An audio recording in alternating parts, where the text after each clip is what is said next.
नमस्कार, स्वागत है आपका जनता टीवी में। मैं हूं आपके साथ सचिन चौहान। बात करेंगे तमाम खबरों की, लेकिन बुलेटिन की शुरुआत 4 मिनट 18 मंडल से कर देते हैं।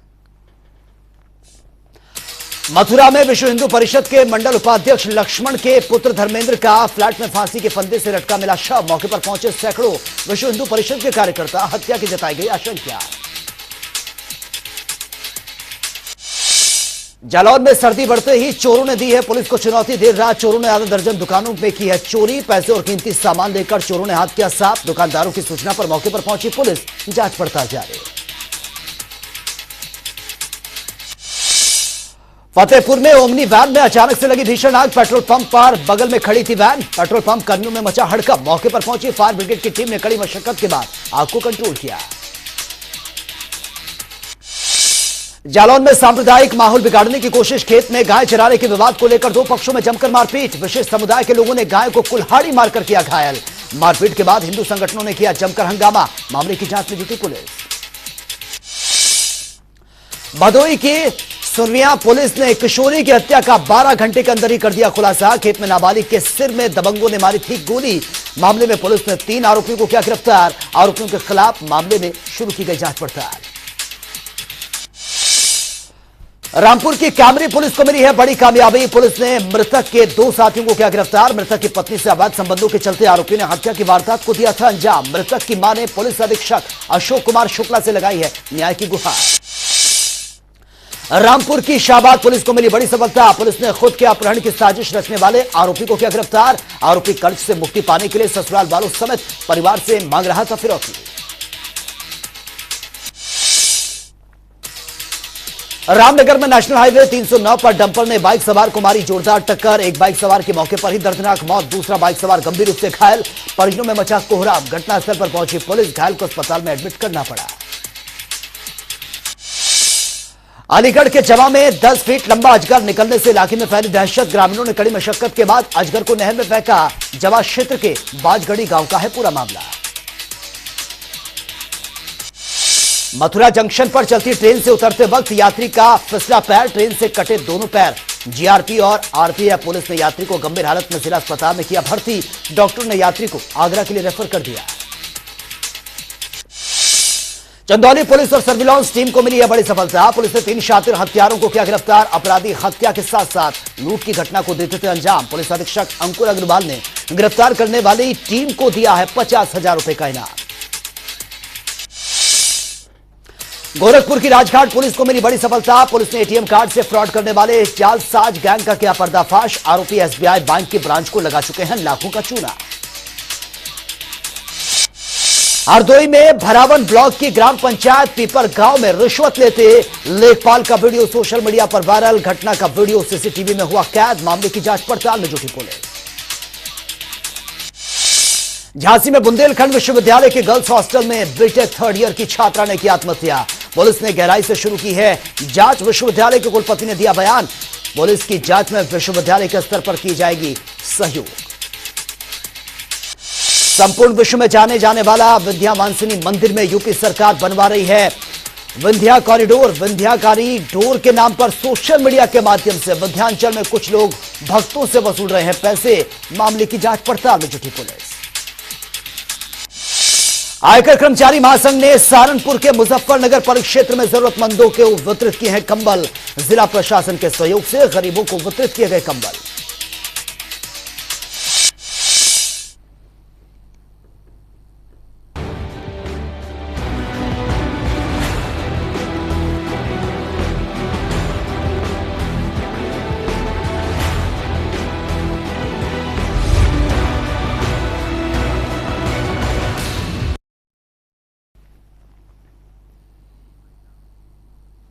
अपना प्रदेश उत्तर प्रदेश उत्तराखंड में अब बात तमाम खबरों की कर लेते हैं। बीजेपी का महामंथन। भारतीय जनता पार्टी के राष्ट्रीय अध्यक्ष जेपी नड्डा 1 साल के लिए कार्यकाल बढ़ने के बाद पहली बार 19 जनवरी को काशी वो पहुंचे और यहां पर काशी विश्वनाथ धाम पहुंचकर नड्डा बाबा का दर्शन पूजन वो करेंगे। नड्डा आज रात्रि विश्राम कर कार्यकर्ताओं से भी मुलाकात करेंगे। 20 जनवरी को उनका गाजीपुर में एक चुनावी कार्यक्रम है जहां पर वो जनसभा को संबोधित भी करेंगे।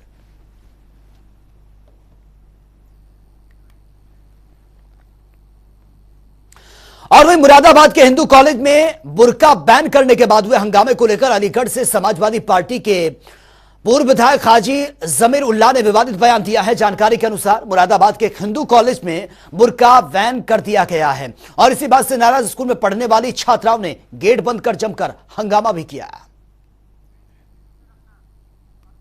चलिए रुक कर लेते अगली खबर का। 20 जनवरी को बीजेपी के राष्ट्रीय अध्यक्ष जेपी नड्डा का गाजीपुर में जनसभा होनी है और इसको लेकर प्रदेश अध्यक्ष भूपेंद्र चौधरी ने कार्यक्रम स्थल का जायजा लिया है। जेपी नड्डा 2024 लोकसभा चुनाव को लेकर शुक्रवार को गाजीपुर पहुंचेंगे और गाजीपुर पहुंचने के बाद नड्डा पूर्व सैनिकों के साथ संवाद भी करेंगे और सैनिकों के साथ लंच का भी कार्यक्रम है।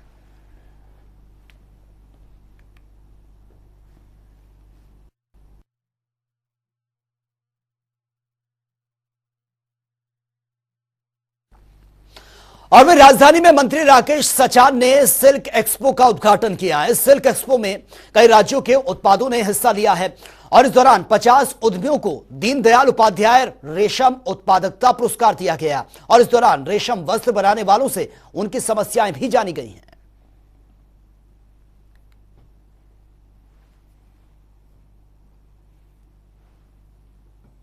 देखिए, ये सिल्क एक्सपो है। आज 19 तारीख का इसका शुभारंभ हो रहा है। ये 23 तक यहाँ स्टॉल चलेंगे और इसमें जो रेशम के उत्पादक हैं हमारे उत्तर प्रदेश के किसान, उनको हम लोग कुछ पुरस्कार स्वरूप उनको दे करके उनको प्रोत्साहन देते हैं कि वो अपना और अच्छा उत्पादन करेंगे। चूँकि सिल्क की पैदावार बढ़ाने के लिए मुख्यमंत्री जी का निर्देश भी है और हमारा विभाग पूरी तरह से लगा है और अभी तक 3,3500 मीट्रिक टन हो रहा था। हम उसको ज़्यादा बढ़ाने के प्रयास में है, क्योंकि हमारी सिल्क की खपत उत्तर प्रदेश में बहुत है। अकेले बनारस में 5,000 मीट्रिक टन हमारे बुनकरों को सिल्क लेना पड़ता है, जिसको हम लोगों ने कर्नाटक सरकार से अभी एमयू करके टाई अप किया है और उनको अपनी वहाँ जगह दी है। उन्होंने शोरूम खोला है। अब हमारे जितने बुनकरों को असली सिल्क कर्नाटक सरकार दे रही है। और वही सपा प्रवक्ता अमित जामई ने भी विनेश फोगाट मामले पर अपनी प्रतिक्रिया दी है। क्या कुछ उन्होंने कहा वो सुन लेते हैं। विनेश फोगाट सहित देश की उन सभी बेटियों ने जिन्होंने कुश्ती की फील्ड में पूरी दुनिया में भारत का नाम रोशन किया, एक गंभीर आरोप की झड़ी कुश्ती महासंघ के जो अध्यक्ष हैं, भारतीय जनता पार्टी के member of parliament Brijbhushan Sharan Singh पर लगाए हैं। समाजवादी पार्टी महिलाओं के प्रति, महिलाओं के मामले में, उनके खिलाफ किसी भी तरह के उत्पीड़न के मामले में जीरो टॉलरेंस बरतने वाली पार्टी है। समाजवादी पार्टी ये मांग करती है कि एक ऐसी जांच इस पूरे प्रकरण में बिठाई जानी चाहिए कि जिससे निष्पक्षता के साथ दूध का दूध और पानी का पानी हो जाए। और वही मथुरा में श्री कृष्ण जन्मभूमि के मुख्य पक्षकार हिंदू सेना के राष्ट्रीय अध्यक्ष विष्णु गुप्ता ने कहा कि कुछ लोग सोची समझी रणनीति के तहत ठाकुर जी के काम में अड़ंगा लगाने की कोशिश कर रहे हैं और जिस केस में आमीन सर्वे का आदेश हुआ है उस केस में लगातार नई एप्लीकेशन लगा रहे हैं, जबकि उनका इस केस से कोई मतलब नहीं है।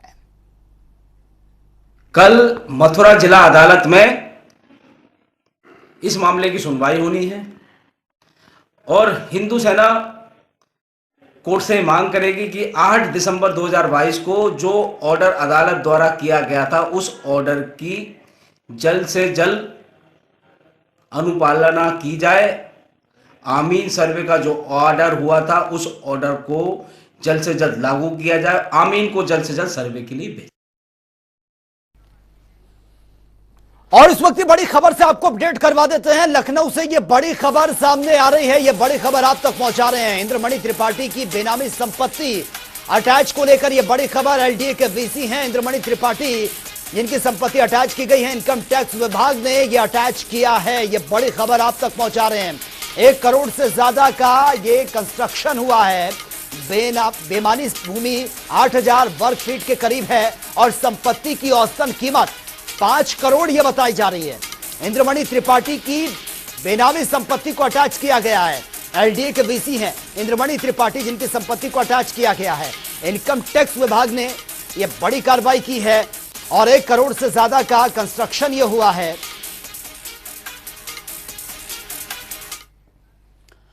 और वहीं मुरादाबाद सांसद डॉक्टर एसटी हसन ने हिंदू कॉलेज में बुर्का पहनकर आई छात्राओं के संबंध में कहा है कि हाईकोर्ट के आदेश अनुसार ड्रेस कोड पहनकर आना फॉलो करना ये चाहिए, लेकिन कॉलेज के गेट पर बुर्का पहनकर आने वाली छात्राओं को रोकना उचित नहीं है। विश्वास से शर्मिंदगी महसूस करती हैं और उनके लिए कॉलेज परिसर में यह चेंज रूम होना चाहिए।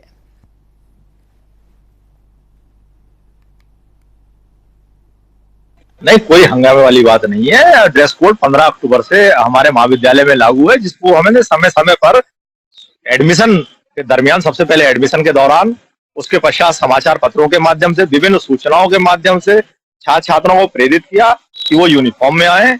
और महाविद्यालय में यूनिफॉर्म कोड लागू हो चुका है, जिससे कि महाविद्यालय में एक समता का भाव, छात्र छात्राओं में सारे वर्ग व भेद को दूर करने का भाव रहता है, समभाव रहता है, अनुशासन परक शिक्षा के लिए वातावरण बनाने में सहूलियत होती है।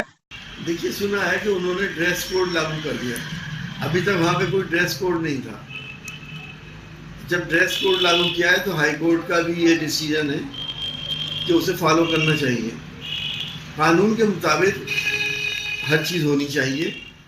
देखिए, हिंदू महाविद्यालय में जो है पिछले कुछ दिनों से जो है ड्रेस कोड लागू कर दिया गया है, जिसमें छात्र छात्राओं की काफ़ी लंबे समय से शिकायत आ रही थी कि जो मुस्लिम लड़कियां हैं उनको जो है गेट से अंदर जो है बुर्का पहनकर नहीं जाने दिया जा रहा, उनका बुर्का गेट पर ही उतरवाया जा रहा है, जिसको लेकर के आज हमने एक ज्ञापन प्रिंसिपल महोदय को दिया है। और उसमें हमने मांग उठाई है कि जितनी भी लड़कियाँ हैं, जितनी भी छात्राएँ मुस्लिम बुर्का पहन करके आती हैं, उनको जो है अपने क्लासरूम तक बुर्के में जाने की अनुमति प्रदान की जाए। और वही संगम नगर प्रयागराज पहुंचे ज्योतिष पीठाधीश्वर जगत गुरु शंकराचार्य अविमुक्तेश्वरानंद सरस्वती महाराज ने प्रेस कॉन्फ्रेंस करते हुए धर्म सेंसर बोर्ड की गाइडलाइन जारी की। स्वामी अविमुक्तेश्वरानंद ने कहा है कि धर्म सेंसर बोर्ड कानून के दायरे में रहकर काम करेंगे, और साथ ही उनका यह भी कहना था कि अक्सर फिल्मों में धर्म के विरोध अमर्यादित टिप्पणी और ऐसी चीजें प्रसारित करते हैं जिससे कि सनातन धर्म का अपमान होता है। संगम की रेती पर जगत गुरु ज्योतिष पीठाधीश्वर शंकराचार्य अविमुक्तेश्वरानंद सरस्वती जी का आगमन हुआ है और आज यहाँ पर खास चर्चा हो रही है धर्म सेंसर बोर्ड को लेकर। हम जानेंगे महाराज जी, पहले से सेंसर बोर्ड था, आपका जनता टीवी में स्वागत है। ऐसी क्या ज़रूरत हुई कि अब धर्म सेंसर बोर्ड बनाया जा रहा है, क्या इसकी खास वजह है? देखिए, एक अपने यहाँ वाक्य है जो सर्वमान्य है कि आवश्यकता ही आविष्कार की जननी है। जब ज़रूरत पड़ती है तभी चीज़ें की जाती हैं, नई स्थापनाएं होती हैं। जब फिल्में बनने लगी अपने देश में तब सेंसर बोर्ड नहीं था, लेकिन बाद में ज़रूरत महसूस हुई तो भारत की सरकार ने सेंसर बोर्ड स्थापित किया। उसी तरह से अब हम लोगों को ज़रूरत महसूस होने लग गई कि सेंसर बोर्ड होने के बाद भी बहुत सारे दृश्यों को काट छाँट देने के बाद भी कुछ रह जाता है, जिसके कारण हमारे हृदय पर, भावनाओं पर खरोंच आती है, चोट लगती है, आहत होता है मन, कोलाहल मचता है समाज में, क्षति पहुँचती है सामाजिक संपत्ति को। तो इसलिए हम लोगों ने सोचा कि एक ऐसा धर्म सेंसर बोर्ड स्थापित कर दिया जाए जो सेंसर बोर्ड से जो धार्मिक दृष्टिकोण वाले मसले रह गए उन पर नज़र रखे और उसके लिए जागरूकता फैलाए और उनको कम करने की दिशा में कार्य करें। क्या इस खास होगा धर्म सेंसर बोर्ड में कुछ अलग विशेष? अब विशेष क्या होगा, कोशिश होगी हमारी कि हम इस तरह के दृश्यों को नियंत्रित करें। क्या लगता है फिल्म निदेशक जो हैं धर्म सेंसर बोर्ड में अपनी मूवी को भेजेंगे पास कराने के, वो कितना पालन करेंगे यहाँ? देखिए, जो सही होंगे, जिनसे भूल चूक से असावधानी बस ये हो रहा होगा, वो तो ज़रूर करेंगे, वो कहेंगे कि भाई हाँ ठीक है हम करते हैं।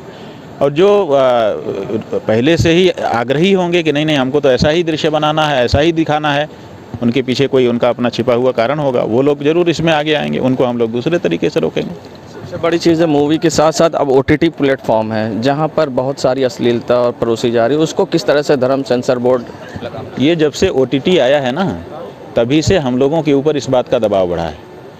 तभी से ज़्यादा लोग कहने लगे कि आप लोग कुछ करिए, आप लोग कुछ करिए, आप लोग कुछ करिए। उसके पहले तो फिर भी कुछ कुछ चल जा रहा था, लेकिन इसके आने के बाद से इस बात की मांग समाज में बढ़ गई, हम लोगों के ऊपर भी दबाव पड़ा, तो हम लोग खड़े हुए हैं। अब जैसे OTT वालों ने एक अपना सेंसर बोर्ड से बच करके भी अपनी चीज़ को समाज में परोस देने का रास्ता निकाल लिया है, उसी तरह से उनको रोकने का रास्ता भी हम लोग निकाल लेंगे। केवल गलत कार्य के लिए ही बुद्धि का उपयोग नहीं होता है, सही कार्य के लिए भी बुद्धि का उपयोग होता है। अगर इस तरह का पालन नहीं होता है तो क्या कानून का भी सहारा लिया? देखिए, हम लोग आचार्य हैं, सन्यासी हैं, समाज में ऐसी बात नहीं करना चाहते हैं, कहना चाहते हैं जिसमें किसी मर्यादा का हनन होता हो, कानून का उल्लंघन होता हो। इसलिए जो कुछ भी हम लोग करेंगे कानून की परिधि में रहते हुए मर्यादा के साथ करेंगे, लेकिन करेंगे दृढ़ता के साथ। तो आपने सुना हमारे साथ जगत गुरु शंकराचार्य अभिमुक्तेश्वरानंद सरस्वती जी महाराज थे, जिन्होंने कहा कि सेंसर बोर्ड, धर्म सेंसर बोर्ड पूरी तरह से काम करेगा, मगर कानून के दायरे में रहकर काम करेगा, जिससे किसी की क्षति या हनन ना हो। जनता टीवी के लिए सैयद मोहम्मद आमिर, प्रयागराज। INS टीवी के लिए सैयद मोहम्मद आमिर, प्रयागराज। और बिहार में जातिगत जनगणना कराने का ऐलान करने के बाद नीतीश कुमार और उनकी पार्टी उत्तर प्रदेश की सरकार पर दबाव बनाने की कोशिश में जुटी है। और इसी क्रम में आज लखनऊ स्थित इको गार्डन JDU को लोगों ने प्रदर्शन भी किया है और जनता टीवी ने बिहार से सांसद संतोष कुशवाहा से खास बातचीत भी की है। 2024 के लोकसभा चुनाव की तैयारियां जोरों पे है। बिहार से लेकर पूरे उत्तर प्रदेश में सियासत गर्म है। जातिगत जनगणना का शोर आप देख सकते हैं, राजधानी के गलियारों में सुनाई दे रहा है। बिहार में नीतीश कुमार का जलवा है। उन्होंने जातिगत जनगणना शुरू कर दिया। उनके तमाम मंत्री यहाँ पे आए हैं। यहाँ पे सांसद संतोष कुशवाहा, यहाँ पे तमाम उनके परिषद, विधान परिषद के सदस्य श्रवण कुमार, तमाम उनके नेता यहाँ पे मौजूद है। आपको बता दें, JDU के तमाम उत्तर प्रदेश के जहां से कार्यकर्ता है तब यहाँ पे जुटे हुए हैं। यहाँ पे विरोध प्रदर्शन यहाँ पे जारी है। ये लखनऊ का इको गार्डन है जहां पे ये विरोध प्रदर्शन कर रहे हैं, लेकिन लगातार इस बात की अटकलें लगाई जा रहे हैं। इनका जो मांगे हैं कि उत्तर प्रदेश में भी जातिगत जनगणना कराई जाए। हालांकि जब भाजपा के नेता से हमने बात किया, जयवीर सिंह का साफ तौर पे कहना था विपक्ष के पास कोई मुद्दे नहीं है, इसलिए वो सिर्फ और सिर्फ ऐसे मुद्दे उठा रहे हैं जिससे वो राजनीति में बनी रहे। इस पर खास बातचीत करने के इस वक्त हमारे साथ बिहार के हैं, सांसद हैं संतोष कुशवाहा। इनसे ही बातचीत करेंगे, इनसे बातचीत करते हैं। ये बताइए, जातिगत जनगणना का इस समय बहुत शोर है। अब बिहार में तो शुरू कर दिया गया, उत्तर प्रदेश में भी इसको लेकर आप विरोध प्रदर्शन करें। क्या आपको लगता है यहाँ पे कुछ आधार है JDU का जिस आपकी मांगों को पूरा कर जाएगा? देखिए, JDU की मांग है और JDU और बिहार की सरकार बिहार में जाति आधारित गणना प्रारंभ कर दिया है और आज ये देश की जरूरत है। और केंद्र की सरकार अंधेरे में तीर चला रही है। उनको पता नहीं है, उनको आकलन नहीं है कि कितने दबे हुए लोग हैं जो समाज के अंतिम पायदान पे, शोषित, वंचित, अकलियत समाज के लोग हैं जो दबे कुचले हैं। उसके लिए क्या कार्य योजना बना रहे हैं ये किसी को पता नहीं है। और एक तरफ बेरोजगारी मुंह बाए खड़ी हुई है, लोगों को रोजगार नहीं है जो अंतिम पायदान पे बैठे हुए। अब रोजगार दे रहे बिहार में 5 लाख कर्मचारियों को लगा के? नहीं, हम लोग तो बिहार में दे ही रहे, कैंप लगा के रोजगार दे रहे हैं। जो सरकारी दे रहे हैं 500 करोड़ तो खर्चा कर रहे हैं जातिगत जनगणना पर। नहीं, सरकारी नौकरियां हम बिहार में दिए रोजगार, बताइए बिहार में सीमित संसाधन दिए रोजगार तो बताइए आप। पहले तो आप जो सरकार ने 10 लाख युवाओं को सरकारी नौकरी देने का वायदा किया है राज्य की सरकार ने, उस पर निरंतर कैंप लगा के लोगों को नियुक्ति पत्र बांटा जा रहा है। और जहां तक सवाल है, बिहार को पिछड़ा राज्य है, कमजोर राज्य है, उसके बाद भी बिहार में जो काम हुआ है, जो बिहार में तरक्की हुआ है, बिहार में जिस तरीके से शराबबंदी हुआ है लेकिन फिर भी शराब पहुंच जा रहा है, 20 लोग की मौतें हो रही हैं। बिहार में काम क्या हुआ ये बताइए। देखिए, जो बिहार में काम हुआ है, बिहार की कई योजनाएं देश के लिए नजीर बना है। आज बिहार में हर घर नल का जल।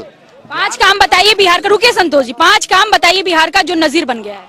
बिल निश्चित रूप से हर घर में नल का जल जो बिहार ने प्रारंभ। सूखा पड़ा था, आप पहले सुन लीजिए। पूरा जो है उसको देश ने एडॉप्ट किया। आज देश ने, केंद्र की सरकार ने पूरे देश में लागू करने का काम किया। महिलाओं को बिहार में आरक्षण देने का काम बिहार की सरकार नीतीश कुमार ने देने का काम किया। नौकरियों में आज अगर बिहार में अगर 100 पुलिस वालों की बहाली होती है, उसमें 33 महिलाएं हमारे घर की बेटियां बिहार पुलिस में जाती है, अन्य सरकारी नौकरियों में जाती है। बिहार में जो त्रिस्तरीय पंचायती राज व्यवस्था है, उसमें नगर निकाय का जो की व्यवस्था है, उसमें अति पिछड़े समाज को आरक्षण देने का काम किया गया है। जो महिलाएं घर में चौका करती थी, आज वो ब्लॉक में प्रमुख है, जिला परिषद की अध्यक्षा है और उत्तर प्रदेश में नहीं है कोई महिलाएं, नगर निगम में वो मेयर है। आज इस तरह की व्यवस्था हिंदुस्तान के अंदर में कई प्रदेशों में नहीं है। इस तरह का काम बिहार ने करके दिखाने का काम किया है नीतीश कुमार जी के नेतृत्व में। आज हम लोगों का जो धारणा का कार्यक्रम है, जो बिहार उत्तर प्रदेश में नगर निकाय के चुनाव में ओबीसी के आरक्षण के सवाल पर, ओबीसी के आरक्षण से छेड़छाड़ किया। समाज सिर्फ ओबीसी के मुख्यमंत्री बने हैं क्या, बाकी कोई समाज नहीं है? सभी समाजों का के मुख्यमंत्री। किसका समाज के 500 करोड़ तो आप ओबीसी पे सिर्फ खर्च कर रहे हैं, जातिगत जनगणना का? ओबीसी पे नहीं किया जा रहा है, उसमें ये देखा जा रहा है कि किस जाति के कितने लोग हैं। और तो ओबीसी का ही है ना? नहीं, ऐसा नहीं है। नीतीश कुमार जी 500 करोड़ अगर खर्च कर रहे हैं, उसमें अगरा समाज जी आपको कुछ पता नहीं, सब अगल बगल वाले आपको बता रहे, ये बोलो। बगल वाले क्या बताए, मैं क्या लेमिन हूँ क्या? आपको पता होना चाहिए कि 500 करोड़ अगर राज्य की सरकार खर्च कर रही है, उसमें चाहे वो अगरा समाज हो, पिछड़ा समाज हो, वंचित समाज हो, दलित समाज हो, अकलियत समाज हो, सभी समाजों के हित में किया जा रहा है। बिहार ये संतोष कुशवाहा इनका साफ तौर पे कहना था, बिहार जातिगत जनगणना के नहीं बल्कि हम तमाम वर्गों का परसेंटेज जानना चाहते हैं कि उनका प्रतिशत कितना है। उत्तर प्रदेश में भी ये मांग कर रहे हैं कि जातिगत जनगणना कराई जाए और सिर्फ ओबीसी का लाभ नहीं है बल्कि सभी तमाम उन वर्गों का है। लगातार ये नेता समझिए बिहार से आके उत्तर प्रदेश में बैठे हैं, अपना यहाँ पे मांगे कर रहे हैं कि मुख्यमंत्री योगी आदित्यनाथ से भी हम मांग करते हैं कि यहाँ पे भी जातिगत जनगणना कराई जाए। और जो वर्ग है, क्योंकि 1931 के बाद से कभी भी जातिगत जनगणना नहीं हुई, 1941 में हुआ भी तो उसको आधार नहीं माना गया, मंडल कमीशन भी बैठी। लेकिन सबसे बड़ी बात इसमें यह भी है कि गोपीनाथ मुंडे जो भाजपा के कद्दावर नेता थे, उन्होंने सबसे पहले इसकी मांग की थी 2018 में, जब संसद में जाकर मुकर गई। हालांकि बिहार में जातिगत जनगणना का हवा टाइट है, जोर हल्ला बोल रहे हैं। अब लखनऊ की राजधानी में भी गलियारों में सियासत तेज हो गई। अब देखना होगा कि लखनऊ लोकसभा जो उत्तर प्रदेश का है नहीं बल्कि देश का 2024 का लोकसभा चुनाव है, क्या विपक्ष अपनी रणनीतियों में कामयाब हो पाता है? कैमरा के साथ में जय सिंह, जनता टीवी, लखनऊ।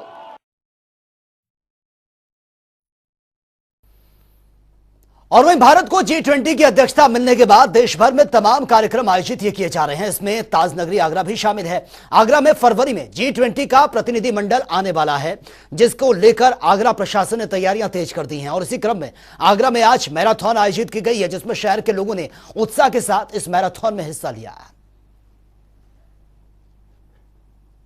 G20 को लेकर देश और दुनिया भारत की तरफ नजर गड़ाए हुए है, जिसको लेकर ताजनगरी आगरा में आज G20 मैराथन की शुरुआत हुई, जिसकी शुरुआत पूर्व ओलंपियन व पूर्व खेल मंत्री राज्यवर्धन सिंह राठौर ने की। आप देख रहे हैं ताजनगरी का यह युवा किस तरीके से G20 की मैराथन में भाग ले रहा है और ऐसे हजारों खिलाड़ी शहरी मैराथन में भाग लेते हुए दिखाई दे रहे हैं। देखिए किस तरीके से राष्ट्रीय ध्वज को फहराते हुए ये लोग यहाँ पर पहुँचे हैं। मैं इस समय एकलव्य स्टेडियम में हूँ और जो मैराथन दौड़ है वह सेंट जॉन चौराहे से शुरू की गई है और जिसकी शुरुआत राज्यवर्धन सिंह राठौर ने आज विधिवत की। उन्होंने इसका कहा कि G20 की अध्यक्षता मिलना भारत के लिए गौरव की बात है और यह देश के लिए ही नहीं, हम लोगों के लिए एक ऐतिहासिक पल है। जब हम लोगों को इसकी अध्यक्षता तो मिली तो वो प्रधानमंत्री को नहीं मिली,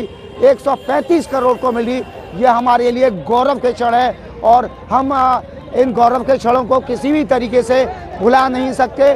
57 देशों में ये बैठकें होनी है, उसमें आगरा भी शामिल है, तो किसी भी तरीके की कोई चूक न हो जाए, लोगों को G20 के बारे में जागरूक किया जाए, इसलिए इस मैराथन का आज आयोजन किया गया। ग्राउंड जीरो से प्रदीप रावत, जनता टीवी, आगरा। तो फिलहाल इस बुलेटिन में मेरे साथ इतना ही, लेकिन तमाम खबरों के लिए आप बने रहिए जनता टीवी के साथ। नमस्कार।